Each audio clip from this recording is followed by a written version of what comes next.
Hello friends, उम्मीद है आप सब बढ़िया होंगे। हमने तड़ोबा अंधारी टाइगर रिज़र्व के टाइगर्स के बारे में तो बहुत सुना है और बहुत सारे टाइगर्स की कहानियाँ मैंने भी अपने चैनल पे सुनाई हैं। लेकिन आज के तड़ोबा के इन टाइगर्स की जिन खूनी कहानियों को हम सुनते हैं, वो आखिर शुरू कैसे हुईं? तड़ोबा हमेशा से ऐसा तो नहीं था। तो आइए जानते हैं आज के इन टाइगर्स के पूर्वजों के बारे में और इस जंग की शुरुआत करने वाले टाइगर्स के बारे में। Before we start, I request you to please like and subscribe to the channel so you don't miss the stories of some of India's iconic tigers. सबसे पहले तो ये जान लेते हैं कि तडोबा अंधारी टाइगर रिजर्व आखिर है कितना बड़ा, इसका एरिया कितना है। दोस्तों, तड़ोबा अंधारी टाइगर रिजर्व महाराष्ट्र का सबसे बड़ा नेशनल पार्क है। इस रिजर्व का टोटल एरिया लगभग 625 स्क्वायर किलोमीटर है। इसमें तड़ोबा नेशनल पार्क शामिल है, जिसका एरिया लगभग 116 स्क्वायर किलोमीटर है, और अंधारी वाइल्ड लाइफ सेंचुरी, जिसका एरिया लगभग 508 स्क्वायर किलोमीटर है। रिजर्व में लगभग 32 स्क्वायर किलोमीटर का प्रोटेक्टेड फॉरेस्ट है और लगभग 15 स्क्वायर किलोमीटर का अनकैटेगराइज्ड लैंड भी शामिल है। कहते हैं कि जंग हमेशा ज़र, जोरू और ज़मीन की डोमिनेंस के लिए लड़ी जाती है, और कुदरत में ये लड़ाइयाँ हथियारों से नहीं बल्कि पंजों और दांतों से लड़ी जाती हैं। टाइगर एक अकेला रहने वाला शिकारी है और वो फजूल की लड़ाइयों से बचता है, क्योंकि एक गंभीर चोट उसकी शिकार करने की क्षमता को ख़त्म कर सकती है और मौत का कारण भी बन सकती है। सन 2000 के शुरू में जब तडोबा इतना फेमस नहीं था, तब बहुत सारे बाघ जो हैं वो तडोबा के बाहर से तडोबा के जंगलों में आए। लेकिन बाघिन हमेशा तडोबा से ही थी। ये माना जाता है कि तडोबा की टाइग्रेस की ब्लड लाइन झरी फीमेल से शुरू हुई। झरी के बाद आई उसकी बेटी बसंती, जिसे वसंत भद्रा फीमेल या कैटरीना के नाम से भी जाना जाता है। उसने दक्षिण के वसंत भद्रा से लेकर पूर्व के केतसारी और उत्तर के पंधेर पौनी लेक तक एक विशाल टेरिटरी पर राज किया। उस वक्त तडोबा पर 4 बड़े नर बाघों का राज था। दक्षिण में येड़ा अन्ना, पूर्व में ओल्ड केतसारी या बूम मेल, मध्य और उत्तर में हिल टॉप मेल। सन 2004 के एंड में वसंती ने 2 कब्स को जन्म दिया, जिनका नाम था सिन और नीरा। नीरा बाद में फेमस पंधेर पौनी टाइग्रेस बनी और उसने तडोबा के उस एरिया पर कब्जा कर लिया जहां सबसे ज़्यादा शिकार था। नीरा ने अपनी मां बसंती को धीरे धीरे तडोबा के पूर्वी कोने की तरफ ढकेल दिया। इस दौरान येड़ा अन्ना, जो अपने गुस्सैल स्वभाव की वजह से फेमस था, तडोबा का एक डोमिनेंट मेल बनकर उभरा। कहते हैं कि वो सुल्तान नाम के टाइगर का बेटा था। सुल्तान को मोहराली रेंज का किंग माना जाता था और उसकी ब्लड लाइन से कई फेमस टाइगर निकले, जिनमें लेजेंडरी वागडो मेल भी है। तडोबा में टाइगर्स की जंग शुरू हो चुकी थी और 2010 के आसपास ये और भी भयावह हो गई। वसंती ने येड़ा अन्ना के साथ 4 कब्स को जन्म दिया, जो थे V6, V7, मलिका और सोनिया। V7, जो वीरप्पन के नाम से फेमस हुआ, बाद में नॉर्थ बफर का ताकतवर शासक बना। दूसरी तरफ नीरा ने हिल टॉप मेल के साथ बहुत सारे लिटर्स को जन्म दिया। उसकी 2010 वाली लिटर में लता, माया, छाया और पांडु थे। इनमें से माया बाद में तडोबा की सबसे आइकॉनिक टाइग्रेस बनी।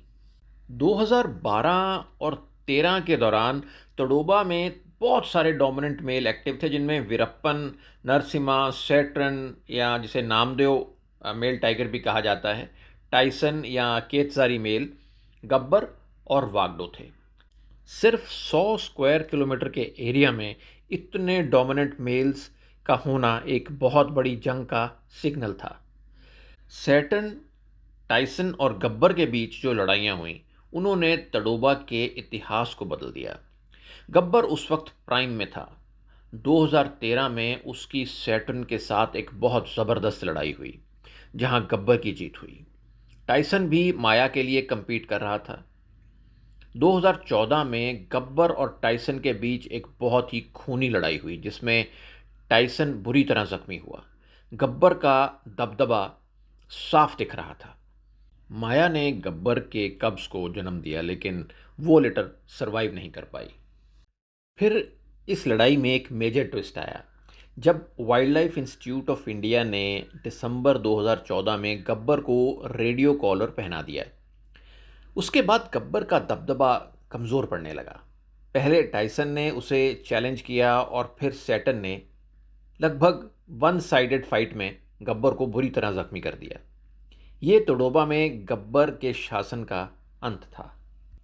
जब गब्बर, टाइसन और सैटन आपस में लड़ रहे थे, उसी दौरान एक नया टाइगर तडोबा में एंटर हुआ, जिसका नाम था मटकासुर। उसकी वंशावली के बारे में ज़्यादा जानकारी उपलब्ध नहीं है और ये माना जाता है कि वो तडोबा के बाहर से आया था। मटकासुर बहुत समझदार और सब्र वाला टाइगर था। जब सैटर्न, गब्बर और टाइसन आपस में लड़ रहे थे, तब मटकासुर ने उनसे सीधे टकराना ठीक नहीं समझा और सही मौके के इंतज़ार में बैठा रहा। वो चुपचाप उनकी टेरिटरी में रहता रहा, लेकिन आहिस्ता आहिस्ता उसने कॉन्फिडेंस हासिल किया और 2015 तक मटकासुर खुलेआम टेरिटरी मार्क करने लगा। सैटन और टाइसन धीरे धीरे गायब हो गए। माया उस वक्त सैटन के कब्ज को पाल रही थी और उन्हें मटकासुर से छुपा रही थी। लेकिन ये ज़्यादा देर चलने वाला नहीं था। 2016 में मटकासुर और माया का आमना सामना हुआ। मटकासुर ने उसके 2 कब्ज को मार दिया, सिर्फ एक कब सरवाइव किया। माया बहुत समझदार टाइग्रेस थी। वो डोमिनेंट मेल मटकासुर से टकराना नहीं चाहती थी। वो डोमिनेंट मेल्स के साथ मॉक मीटिंग करती थी ताकि अपने कब्ज को बचा सके। लेकिन तडोबा का युद्ध क्षेत्र बहुत निर्दयी है और माया भी हर बार कब्ज को बचाने में सफल नहीं हो पाई। 2017 में मटकासुर और माया ने मीटिंग की और उनके 2 कब्ज हुए। मटकासुर ने दूसरी टाइगरस छोटी तारा के साथ भी मीटिंग की और उनके कब्ज में से एक था छोटा मटका, जो आगे चलकर तडोबा का एक आइकॉनिक टाइगर बना। लेकिन जंगल के रूल सिंपल हैं। हर किंग को एक दिन चैलेंज फेस करना पड़ता है। रुद्रा और ताला नाम के 2 जवान नर बाघ कोलसा रेंज से तडोबा की तरफ आए। ताला ने बजरंग को चैलेंज किया और फिर माया की टेरिटरी तक पहुंच गया। इस दौरान रुद्रा और मटकासुर के बीच कई लड़ाइयाँ हुईं। इन लड़ाइयों के चलते 2019 तक मटकासुर बहुत कमज़ोर दिखने लगा था और हमेशा उसके कोई ना कोई इंजरी रहती थी। तब सबने ये सोच लिया कि अब मटकासुर के शासन का अंत करीब है। लेकिन हर बार की तरह उसने सरवाइव करने की अपनी एबिलिटी को शो किया और वापसी की। वो बफर एरिया में चला गया और अपनी जान बचा पाया। इस दौरान माया का कंट्रोल ताला से छिनकर रुद्रा के पास आ गया और ऐसे ही तडोबा का शासन एक डोमिनेंट टाइगर से दूसरे के पास शिफ्ट हो गया। जंग और भी खूंखार होती गई, लेकिन माया, वो जब तक रही, हमेशा अपनी टेरिटरी की रानी रही और एक दिन हमेशा के लिए रहस्यमय तरीके से गायब हो गई। दोस्तों, तडोबा के बारे में और वहाँ के कुछ आइकॉनिक टाइगर्स के बारे में जानने के लिए आप मेरे चैनल पर जाकर उनकी कहानी जान सकते हैं। उम्मीद करता हूँ कि आपको तडोबा की इन टाइगर्स की कहानी ज़रूर पसंद आई होगी। Please do like, share and subscribe to the channel for more stories like this. बहुत जल्दी फिर मिलेंगे इंडिया के टाइगर्स से जुड़ी और भी दिलचस्प कहानियों के साथ। जय हिंद।